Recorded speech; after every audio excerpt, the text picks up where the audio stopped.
Hello YouTube, this is day 2 of Catting to Ocracoke. If you haven't seen day 1, let me suggest you go back, watch it as well. You can watch them in sequence, day 1, then day 2. You can watch them separately, it doesn't matter, but definitely check out our trip to Ocracoke through the Pamlico Sound. Before we head offshore, we're going to head over to the community store. We're going to pick out some scones and coffee for breakfast, put some sandwiches in the cooler, going to run by the grocery store, get a few other snacks, and then we're going to jump on the boat and head offshore. I want you to go ahead and hear this story about this couple who walked all the way from Tennessee all the way to Ocracoke. They have walked it's the Mountain Sea Trail from Tennessee to Ocracoke. Nice. I said I need to walk. They have walked here. Wow.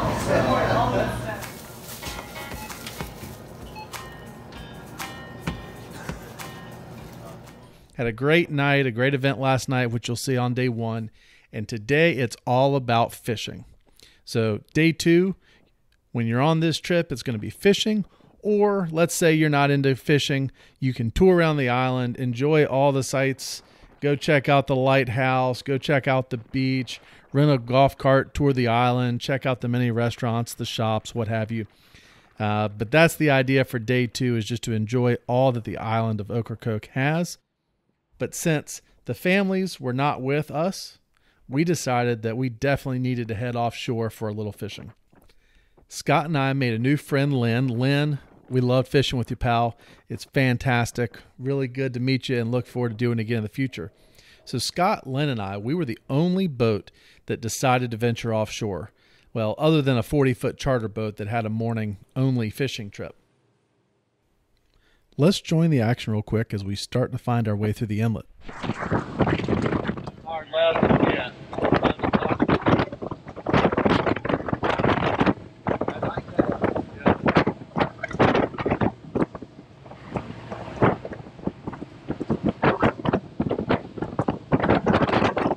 And there's a green can just up from the green marker over there. Green marker, green can, red marker, park. We knew our day was going to be limited due to the weather, as the winds were expected to get pretty ugly starting around 2:30 p.m. Little plug for fish weather. If you don't have the fish weather app and you are a fisherman, I highly recommend it because it gives you throughout the day multiple times where you can see what winds are going to be. And, so we knew that our day was going to be cut short. Scott and I both fish out of Beaufort Inlet, and we are used to the large shipping channel markers. Lynn, he fishes out of Oregon Inlet, so seeing breakers all around, nothing's going to bother him, because if you know anything about Oregon Inlet, you know that's one heck of an inlet to deal with. Thankfully, we figured out the proper channel, and once we saw where the red and green can markers were, it was really easy to figure out. I think the easiest way to show you this is let me show you from Google Earth and show you the exact track that we took to be able to get out of Ocracoke Inlet. So we stayed here in Ocracoke in this marina here, and when you come out, you take a left and you run the backside of the beach here, following the markers right along the side of the beach, and you start to feel a little disoriented when you're here because you're going to take this right and have to go out around this big point. And so when you turn this point, you feel like you're headed straight out into the ocean, where really, there's east this direction, and you're headed south right here. But when you come out, you make this turn and you see open water. But all this in here are breakers. So you see breaking waves is all you can see. When you turn that corner, your perception says that you're going to head straight out here, but all you see is just a wall of white breakers. And you kind of tighten up a little bit because you're not quite sure what to do. So all three of us had our head on a swivel. What we noticed were, once we found the cans, there was a red marker here, green marker over here. And so we turned and went parallel to the coast here, to the shore, which, as you can see from the aerial view, it's obvious that the channel is right here to come out, and it's very well marked. But when you turn that corner, your perception is that this is heading out to sea. And so once we realized that the markers are back here along the shoreline, we were able to follow the shoreline, and then there's this cut through the breakers, because these are breakers here for shoaling. There are breakers here because of all the shallow water. So you hug that shoreline. It's going to feel weird when you're on the boat, but you just do it. And then there's this cut through here, and then you're out and headed offshore to go fishing. So let's watch this live so you can see what I was describing on using Google Earth. And so here we can see on the right-hand side, you can see the breakers, and you can see how that'd be pretty intimidating if all you saw were whitecaps when you turn the corner. We're now getting through that little slot, and coming up here in a second, you're going to see a green can here on the right. Identify, here it is. It's behind that water spot. It was hard to keep the camera dry. So you can see the green marker, and that gives you your line, and then you just head straight out. And, you know, they were coming right in. We were into a head sea, and we were headed right into them. It was a windy day. I think we were in 18 to 20 mile an hour winds, and then by the afternoon it was expected to get well north of 20 mile an hour winds. And so we were determined to get back through the inlet before the wind really picked up later that afternoon. So we didn't get a whole full day fishing, but we got to have a good time doing it.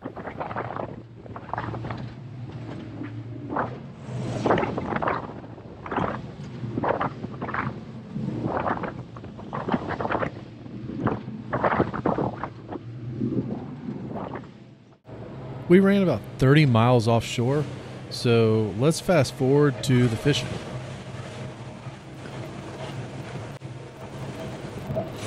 Now you get to see our friend Lynn. Lynn was fantastic. Lynn had all the gear. He brought 3 or 4 Shimano Tiara 50s, and he had all the lead weights. He had all the lures for high-speed trolling. And so that's what we're doing here. You can see Lynn getting everything set up the way he wants it. This was our first time high-speed trolling, so definitely not experts. It was great. You know, we're used to slow trolling with dead bait and with lures, and so this was great to give high-speed trolling a try. This is going the wrong direction.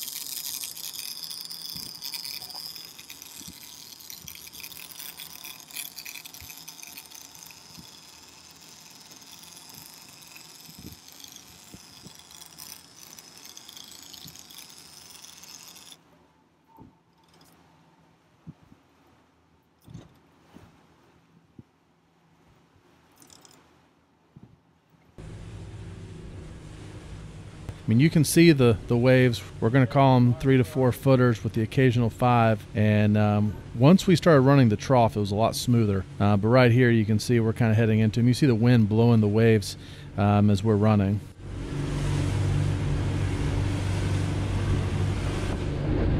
What you think? You just pulled it, or? Okay. You'll know no mistake. Okay. You'll wonder if you can stop it. Notice how blue the water is behind the boat. That's the beauty of being that far offshore. You can see here's one of the other ships that we saw out there, a container ship. It looked like it was some kind of dredging operation, I realized, but I did not get a close-up of it. You know, using the GoPro on wide view, you just don't get it. But we ran 3 lines. We ran 1 up high with the rod leash right there, 1 off the corner down low, and then 1 on the mid-gunnel location there on the starboard side, which from this angle would be on the left side of your screen. And we just ran 3 lines. We had 1 extra rod right there in the middle, which we did not use. Pulling 3, you know, we're doing, what's that, about 12 knots would be in that 14, 15 mile an hour. So we were in that 10 to 15 knots all day running. You know, Wahoo can hit a lure doing 18 knots or more. So, you know, we were kind of there, what we thought was the sweet spot. And unfortunately, we didn't have any luck. We did not catch a single Wahoo, but we had a great day out on the water. And, you know, any chance to get offshore is a good one, although we would have loved to have brought one in the boat. We did have one time where we got a little excited, but it was only the drag was set a little too loose, and the lure kind of got pulled. And gave us a few seconds of excitement, but it was a false alarm. And we tightened down the drag, and everything was back to normal. We fished here for a couple hours, covered a lot of ground. You know, at 15 miles an hour, you can cover a lot of ground out there. And then we headed back home. All right, we're headed back in. We're running in that 25 to 30 mile an hour range. I gotta say, shout out to WorldCat. That 29 hull is such a great platform for offshore, but then also being able to take the family over to the sandbar, to the beach, etc. You know, I run the 25 WorldCat, love it a lot, but I tell you, those 4 extra feet of length and that extra foot of beam really did make a big difference on this day with the conditions that we had, with the 3 of us fishing, and I mean, that boat just handled it like a champ.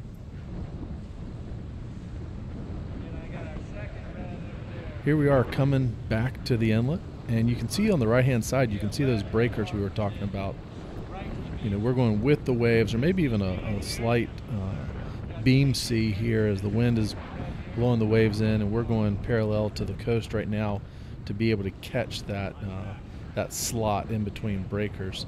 And here comes the first can that you'll be able to see where we're getting lined up, and then we'll make our turn to go into the inlet. There's the red can. You can start to see the breakers forming over there on the left-hand side, and we'll look somewhere. We may see the green marker, we might not. We were running the right-hand side of the channel at this point. Feels like you're running at about a 45-degree angle to the shoreline as you're coming into Ocracoke.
All right, we're back in safe waters here.